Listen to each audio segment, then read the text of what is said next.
Welcome to the Head Shepherd podcast. I'm your host, Mark Ferguson, CEO here at NextGen Agri International, where we help livestock managers get the best out of their stock. Before we get started, thank you to our two fantastic sponsors for continuing to sponsor this podcast. MSD Animal Health is perhaps better known as Cooper's Animal Health in Australia and for their Allflex range across the world, with a comprehensive suite of animal health and management products. Honiger is a one-stop shop for wool harvesting and animal fibre removal. The Honiger team have a deep understanding of livestock agriculture, backed by Swiss engineering and a family business dedicated to manufacturing the best. We are grateful to our sponsors for their support, helping us bring Head Shepherd to you each week. And now it's time to get on with this week's episode. Welcome back to Head Shepherd. Great to have you listening along. We've got a great show this week again. Sarah Howe from Landify is with us, talking about her platform, or the platform that she's co-founded.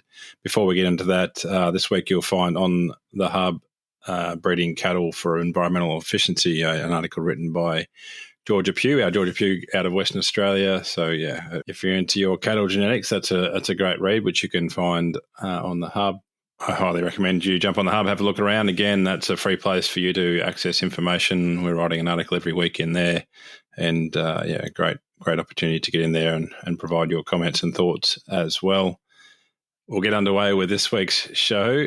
We welcome Sarah Howe to the show. Sarah is the co-founder and managing director of Landify, a platform designed to help, facilitate people getting on land and people investing in land, and that complex scenario that often is involved there. And so Sarah's passion is to help, people who are looking to get on land, try and help them find equity partnerships that achieve that, and equally people who are looking to find an equity partner or someone to come on that land and help work it or invest in farming land. There's a whole range of different sort of scenarios there that Sarah and Tara, her co-founder, have been investigating, and it's great to have Sarah along to chat about Landify. It's a subject area that a lot of people in ag are interested in succession, or interested in just how we get the right people with the opportunities that they need to get on in ag as land prices have increased over, or forever really, but definitely over recent times.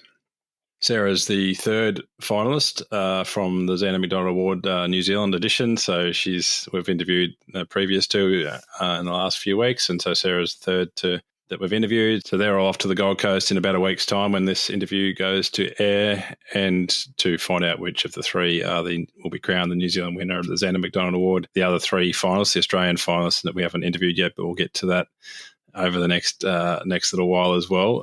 Three great people as well. So that award's in great stead with some really top talent, and I'm sure you're going to enjoy hearing from Sarah from Landify. We'll get on with that interview now. Welcome to Head Shepherd, Sarah Howe. Thanks so much for having me, Ferg. Great to have you along, and we've got lots to talk about today, mainly Landify and your purpose and business there, which is really exciting, and also about being an award finalist for the Zanda McDonald Award, which is great. And coming up a couple of weeks, we'll be sitting in the Gold Coast celebrating that award, which will be great. But before we get into that, let's talk about your background growing up on an arable farming place there in Mid-Canterbury, and how that led to Landify, or just generally how your career's evolved since growing up on that farm. Yeah, no worries. So, I count myself as being incredibly lucky growing up in a family farming situation. I think, like a lot of other family farming operations, the dinner table was the boardroom table as well. So as kids growing up, you're a part of those strategic decisions. You're a part of, looking out the window and seeing what the weather's doing and what that means for the crop and the stock. And so I think there's an enormous amount of belonging when you're a part of a family operation like that. And the passion for farming definitely filtered down to my brother and I. My brother is farming, and I chose to go down a rural professional route. But yeah, we definitely have strong ties back to the arable sector, that's for sure. Yeah, excellent. So I guess maybe we'll get to Landify, but maybe sort of what your career, like the various jobs you work through. So for young rural professionals out there that are just walking out of Lincoln or walking out of university, sort of the career pathway that you took until taking the step to go into entrepreneurial pursuits and into Landify. Yeah, sure. So my, I guess, journey has been a bit non-linear, if you like. It's been, an awesome ride. I actually, straight out of high school, chose not to go to university initially. I really wanted to have some more practical experience working on farms. So I worked in our family operation for the best part of a year before going to Western Australia and doing a seeding there, and then on to England to do a harvest and the post-harvest cultivation work there. I was really, really lucky in the fact that my employers, all three employers, were really, really real go-getters, educated, and wanted to push me and always challenged me with the why and why we're doing this and what's the bigger context here. So I was just absolutely buzzing to go back to Lincoln, and I had a little bit of world or experience in different environments that for me made Lincoln make more sense, and so I was uber engaged there, and I left Lincoln and started my career as a seed production agronomist, which was a bit of a natural, flow on from growing up on an arable property in Mid-Canterbury, which is a bit of a hub for that industry, of course. So. And I just absolutely loved being in that farmer-facing role, and I had some amazing experiences and learnt an awful lot in a really great team at PGG Wrights and Seeds. So I was there for the best part of 5 years, and then my career sort of naturally evolved into one that was more research and development type focused. I really enjoyed being up farmers' driveways and behind farm gate, but I also wanted to apply some problem solving at an industry level as well. So I moved into a role in Dairy NZ, and I was there for about 5 years as well, and learned an enormous amount as well that got me really passionate about problem solving and how we can use innovation to approach problems in different ways, and try and sometimes fail and try again. So I've had there's probably been a few other sort of like minor steps along the pathway as well. It's not all from A to B, but it had a really good ride so far. Yeah, a couple of definitely non-minor steps in that process is having a few children as you've gone through that journey. Yeah, that's right. Yeah, you forget about all those things outside your day job, but married and have a couple of kids, a couple of preschool age kids that keep us busy as well. So excellent. So if we sort of move on to Landify, and maybe we'll start with that awful leap from when you leave a secure job to co-found a business and which is always sort of jumping off a cliff and building a plane on the way down normally. I guess how that experience went for you, and I guess whether you do it again or some things you've learnt in that process. Good question. So I think I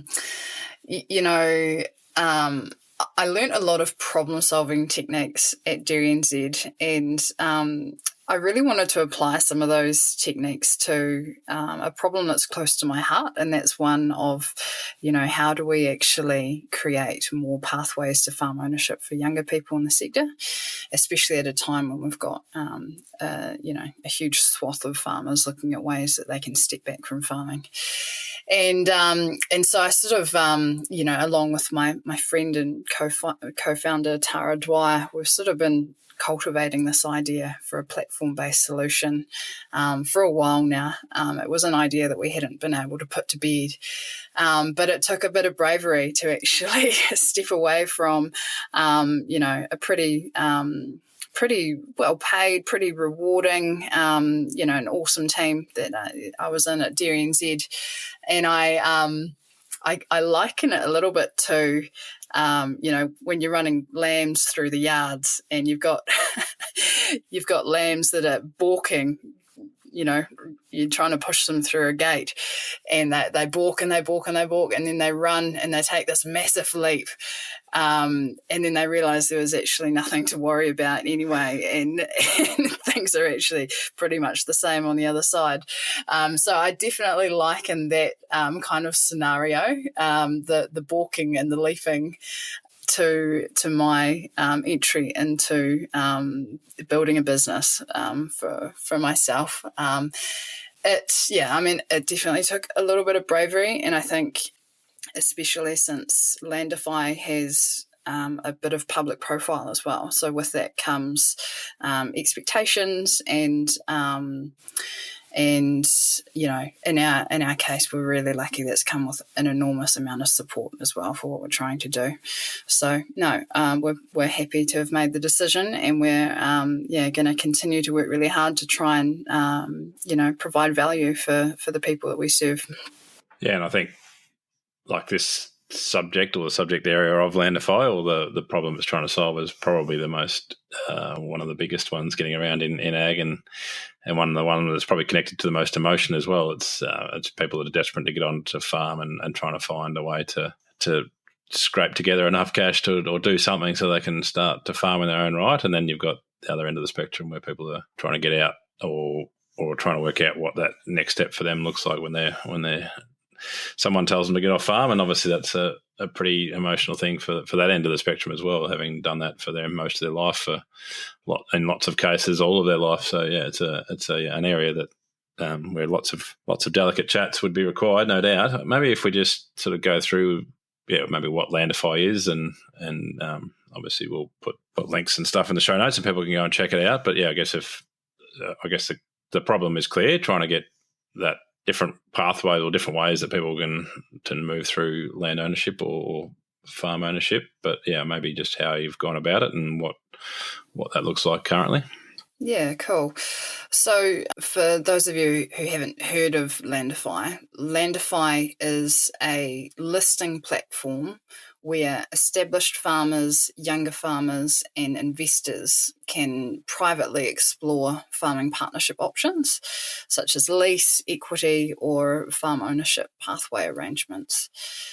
So we think that partnerships in farming are underexplored and present options to families at all stages.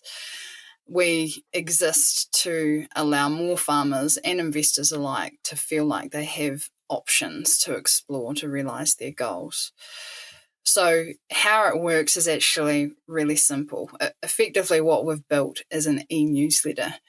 You can sign up for free and you can start browsing our current farming partnership opportunities, and you'll also receive a monthly update of new listings that we have. Each of these listings contains information about what that party is looking for, what region and industry they're in, the partnership models they're open to exploring, and where relevant, what their current level of equity is, or the minimum equity that expect of a partner to introduce. So most of our listings are anonymous. We know that that's really important to people because, as you said, this is quite a delicate topic. It's not something that you want to be shouting from the pub roof. But how we've set it up is that anybody can inquire about listings that interest them, and they can do so by filling out a form online. And the party who have made that listing can review that inquiry, and including the name of the person inquiring, and they can decide if their situations align and if they'd like to make contact with them. So if you are interested in making a listing yourself, or if you want to be connected to somebody whose listing you've inquired to, you need to be a paid member, and this costs $499 a year. So it's a freemium subscription model is what we're running here. We have that price tag on it because we've got to pay our bills, but B, we also know that if people aren't willing to pay that, then they're not really our target market, because we want people who are serious contenders, who are ones willing to invest in finding and pursuing these opportunities. We want those people to be the ones to engage in our paid listings. We don't really want tire kickers. Excellent. Lots of questions coming to mind. I guess one of them is we live in a sector that probably that isn't the first to adopt technologies, maybe, and so this is obviously a technology platform. Has there been any pushback on that front, or is it again you're sort of self-selecting the people that are kind of happy to be digital about their trading? Yeah, that's a really good question. And so from the outset, we've set it up so, hey, this is what we're doing, but here's my phone number. Give me a buzz and we can have a conversation, and I can answer questions about, how it works. And if you're interested, we can have a conversation about what you're looking for, and I can draft up a listing for you. And so you can effectively engage in the platform over the phone as well. And oftentimes it's the most efficient, and people feel like they're being heard. We're able to ask the right questions as well to extract what it is that people really are looking for. So that for us is really good use of time as well, and we definitely invite people to pick up the phone and have a yarn. And it's not just the older generation that are like that. A lot of young ones want to have that conversation as well. So it's been really interesting to challenge that age bias, if you like. We're pretty relational people in this sector, so it makes sense. Yeah, I'm kind of envisaging two mobs of lambs both staring at a pen together and not wanting to jump over, that threshold.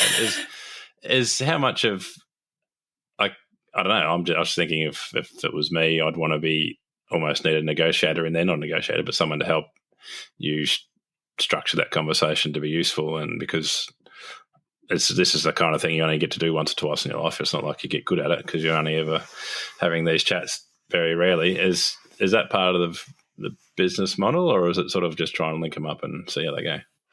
Yeah, no, that's a really, really good point. So we are really clear about what we do and what we don't do, and we want to link to other people in the ecosystem to help people work through those potential conversations. So we're a listing platform. We help connect people whose needs and values might align, and we require people to nominate a facilitator that they would like to be involved in those conversations. Now, that facilitator could be a paid advisor or their banker, or it could be a mentor or another family member.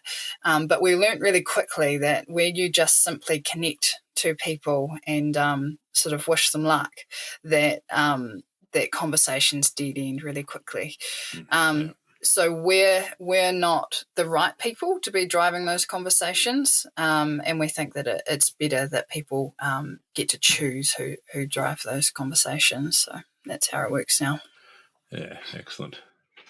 So I guess that's where it is. That's what Landify is today. Do you have visions for what Landify can become? About whether there's a next level of Landify that you would evolve into if it continues to go well? Yeah, definitely. For us, we know, and I mean, you touched on it earlier, this whole issue of pathways to farm ownership, farm succession. You could argue that the, discussions around capital gain and operational performance, they can all be sort of thrown in to this one big, ugly, complex issue.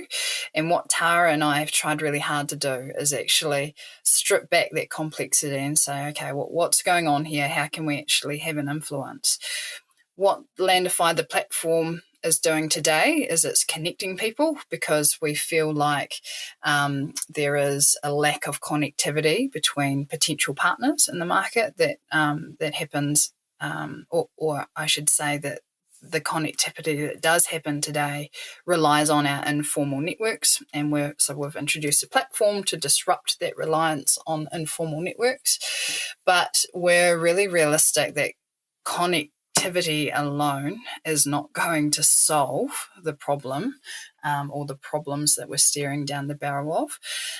Access to capital is a huge obstacle if we're going to seriously look at shifting the dial and supporting asset transition in the sector.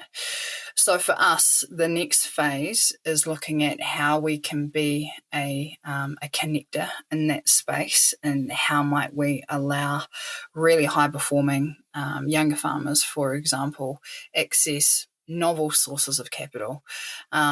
So for us, that's the big goal that we're focused on, and we know, and we're really thrilled by the amount of engagement that we've had in the platform to date. That's confirmed our belief that yes, there is appetite for what we're trying to do in the space that we're working in. So yeah, as I said, it's just a matter of us really digging down and trying and failing and eventually finding the right recipe, we hope. Yeah, cool. And I guess from a personal perspective, it's I guess from Zanda McDonald Award, we're keen to see that success, and one of the reasons you're an award finalist is because we know that what you're doing is important, and there's a big opportunity to I guess put wind beneath those wings, and so we're hoping that being an award finalist does that. Congratulations again on being a finalist. We're looking forward to catching up in the Gold Coast in a couple of weeks' time. What has being an award finalist so far meant for you? Does that change anything so far, or that's all to come, I guess?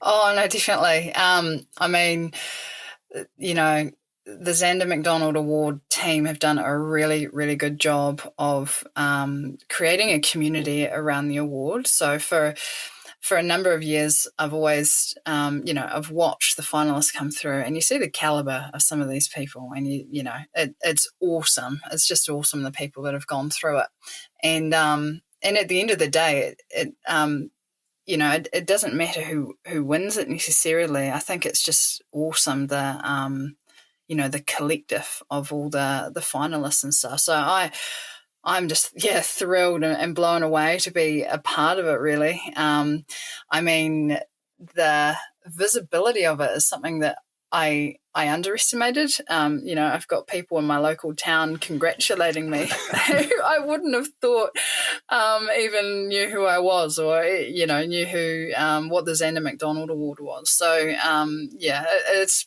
been hugely humbling. So it's a great journey to be on. Yeah, excellent. Yeah, and you're right. It's what we talk about as being a family, and it very much is, and the network. And I think that's as you'll experience once we get to the Gold Coast and get all the mentors and the previous winners and finalists and all the alumni together. It's great fun, and we're pretty serious about wanting agriculture to be better as well. So it's while we're having fun, we're also thinking hard about how we can collectively solve problems like the things that Landify are trying to challenge with or task with fixing as well. So, looking forward to that. It's going to be a great couple of days or a few days over there in the Gold Coast. And by the time this is airing, we won't be too far away from being there. So that'll be good. I guess you've been in Landify for a little while now. Is there sort of common themes that you're seeing as you're seeing people come through and people that are maybe found success through the platform or are sort of on their way to that? Is there any insights for those people out there who are listening going, well, this is really close to my heart. How do I set myself up for success in this area? Yeah, that's a good question. I think one of the themes that we're seeing is, there's a number of younger farmers who have been going gangbusters growing their equity over the last 10 years or so, right? And they're actually really close to being able to buy properties, by themselves, but they might just be short a little bit. That means that they're really in the market for vendor financing or bringing along an equity partner. But the question in their minds is, how do they access those kinds of opportunities when properties that go to the market, that they're priced out of being able to afford those. Yeah. So I think that's really interesting for us to actually have some data around that. Yeah. Secondly, there's a huge number of farmers, whether they're established farmers or younger farmers, who are really interested in learning, or exploring how they might introduce an external investor into their business, and like to their existing business, I mean. And we're seeing quite quickly that people are curious to learn more about that, but they don't know what would be expected of them in those situations. And we see a need, whether it's us that does it or somebody else in the ecosystem, around how we can help our members become investor ready, because that when you come from what has been traditionally a family farming kind of a culture and agriculture, it's quite a different ball game to understand what other stakeholder expectations might be.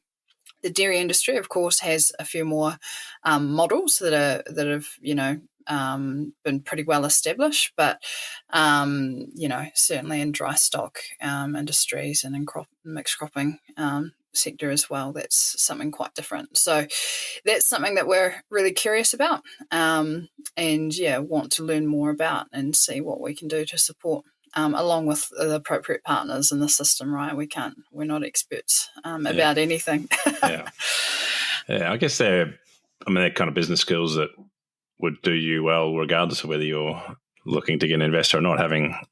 Being investor ready means you've got good business processes in place, essentially, which is something we could all do better. Certainly, me included.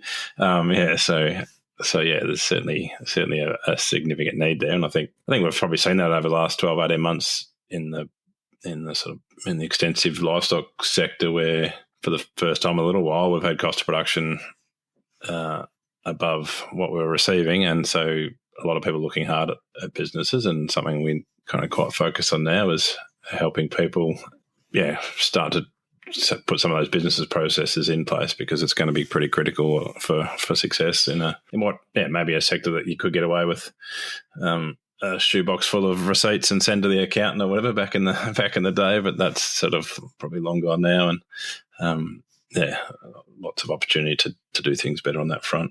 All right, that's been a great chat, Sarah. Really appreciate your time, and definitely we'll put the links in the show notes so people can find you. If people want to reach out, is it best to jump on the website, or what's the easiest way to get in touch? Yeah, the easiest way to get in touch is certainly through the website.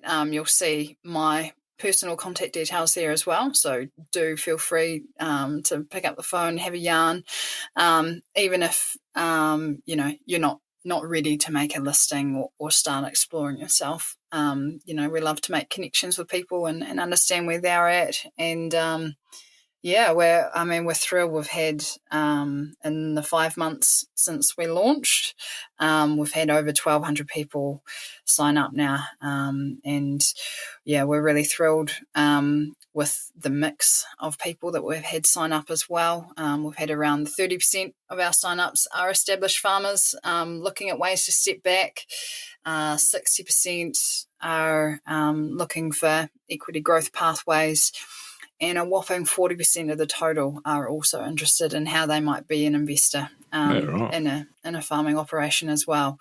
So there's so much more to be learnt, but we're thrilled with the level of engagement that we've had to date, and we thank you for your support and look forward to seeing more people sign up and get in contact with us.